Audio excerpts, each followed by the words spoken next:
السلام عليكم ورحمة الله وبركاته. عاملين ايه؟ ان شاء الله يا رب تكونوا بخير وبأحسن حال. اللهم صل وسلم زد وبارك عليك يا حبيبي يا رسول الله. حابة اتكلم معاكم كده في حاجة صغننة كده قبل ما ندخل في تفاصيل الفيديو بتاع النهاردة، وهي الستر. الستر ده يا جماعة نعمة كبيرة اوي من عند ربنا، وقد تكون اعظم نعمة في حياة اي بني ادم على وجه الارض.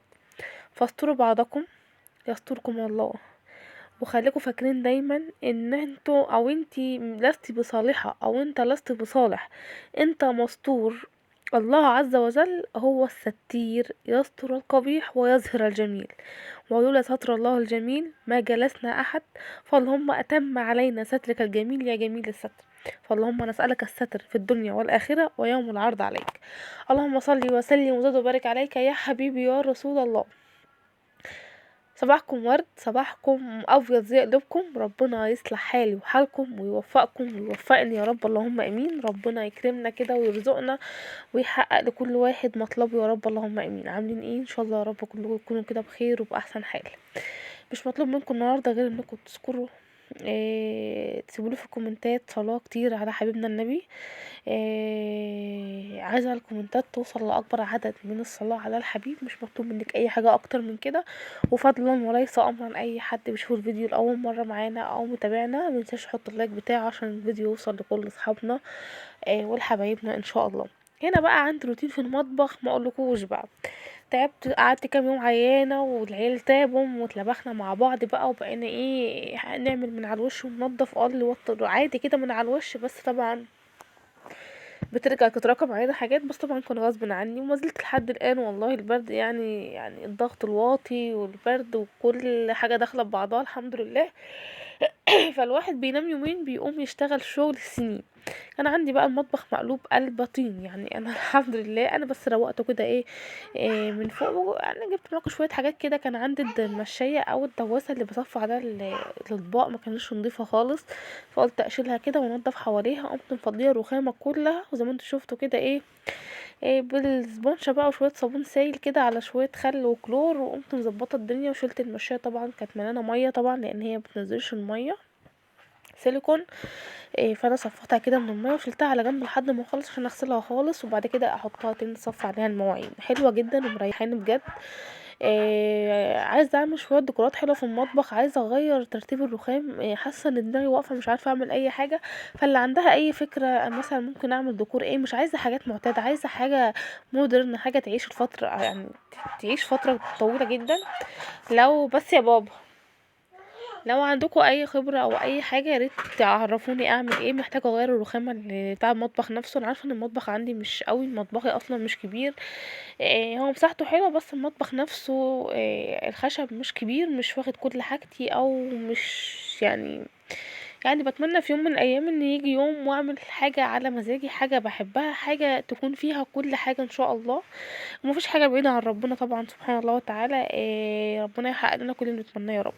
بس عايزة حاجة مؤقتة. هو عامة اختيارك للمطبخ الخشب او انك تعملي مطبخ خشب ده اسوأ اختيار في الدنيا كلها. ليه بقى؟ لانه بيلم زيوت وبتيجي تغسليه تنضفيه مهما عملت يا بنضفش. تاني حاجة لو اتغسل وطلع بيغير لونه وبيضيع خالص بقى شكله وحش.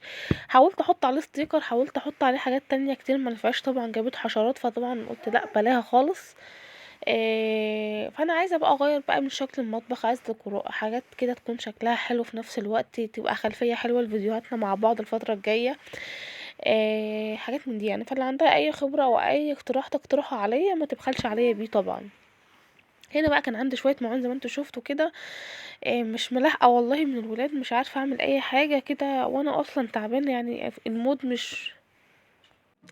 مش طالب اي حاجه خالص، مش طالب حتى لا اي حاجه خالص. الدنيا مقفله، فربنا يفكها من عنده كده يا رب. فقلت كده اغسل المواعين كده معاكم كده واديكوا طاقه ايجابيه كده، ولا اشجعكم حتى تقوموا تغسلوا مواعينكم. هنا كنت خلصت الاطباق الاول والمعالق والكوبايات. كنت طبعا شلت الحلل على جنب قبل ما اغسل في المواعين. طبعا بعمل في حاجات وبرجع اشوف الولاد وبطلع يعني مش بخلص كله في وقت واحد يعني الحمد لله. هنا بقى مسكت الاسبونشة كده. الاسبونشة ده حلوة جدا، ماما جايبها لي. هي اسبونشة وفي نفس الوقت سلكية يعني. فنضفتها بقى الدواسة دي فيها كده علامات بقى من رواسب المية بتاع الحاجات دي كلها. فغسلتها كويس جدا وهسيبها تتصفى في جنب لحد ما اخلص المواعين كلها. طبعا انا غسلت الرخام ورجعت كل حاجة مكانها تاني. آه، بس هنغسل بقى بقية المواعين بقى. هنا حطيت يعني صفيتها شوية، ما كانش فيها ميه، وبعد كده حطيتها على الرخامة تاني عشان هغسل الحلل. وطبعا غسلت الحوض بعد الاطباق والكوبايات، غسلته غسيل كويس زي ما انتم شايفين اهو. بعد كده هخش بقى على الحلل. كان عندي حلل كتير جدا، كان عندي مواعين تقريبا بتاع يومين او ممكن تكون يوم واحد والله. بس الواحد بقى بدل ما يغسل حاجه بقى بشيل واحطه في الحوض واطلع غيره، احطه واطلع غيره. فطبعا بعمل كركبه كتير ومعالق كتير وحاجات كتير بقى ووعايه بقى، وش كل شويه سوائل ميه سخنه في كوبايات الكلام ده كله يعني. هنا بقى خلاص هغسل الحلل زي ما انتم شايفين. ما شاء الله يعني البتاع تخلي الدنيا زي الفل. طبعا انا كنت طلعت سلكاية عشان خاطر الحلل، وبرضه واكمل برضه بالسبونشة. بتنضف جامد بجد يعني، حلوة. لو متوفرة عندكم او عارفين اسمها هاتوها، حلوة جدا وبتريح. هبدأ بقى نغسل الحلل كلها كده واصفيها على السجادة. واغسل برضو الغطيان ومش عارف ايه. كان عندي حلل في التلاجة فيها بواقي اكل، وكان في حلل عندنا غدا مش عارف ايه، حاجات كده والله، حاجات كتيرة جدا. مش عارفه انا اصلا دخلت كده. ما دخلت قلت لا، ده الموضوع محتاج كوبايه شاي عشان واحد يصحصح بصراحه يعني. وشجعت كده، كانت المياه دافيه الصراحه. كنت مشغل كده كده السخان شغال طول الشتا، فقلت بقى ميه دافيه كده وميه سخنه. طبعا الميه بتفضل مفتوحه عشان حد مثلا لو قد الميه مفتوحه وبتاع، الميه بتطلعش بالنهار في الخزان فوق، فطبعا بترد تاني. فطبعا طول ما انا مشغله الموتور ما ينفعش اقفل الميه تقريبا يعني، بيقولوا غلط يعني. فما شاء الله الحله الالومنيا دي على فكره دي الحله الوحيده اللي عندي مش بتاعتي اصلا، كنت واخداها من اخت جوزي كده اول ما اتجوزت للرز. بس كده خليتها زي الفل وبقت بتبرق ما شاء الله عليها. اشوف رايكم بقى في غسيلي. بس كده هكمل بقى بقيه المواعين. نضفت الخلاص، خلصت كل حاجه مكانها. شوفوا كميه المواعين قد ايه. مسحت البوتاجاز. طبعا انا كنت جايبه له ورق من فتره كده، لما لقيت العيال داخله على جو برد وبتاع قلت لا، الورق احسن. هتشيله معانا يعني، مش كل شويه هنشيله وننضف بصراحه يعني، سهله وبتمسحي بالفوطه وخلاص.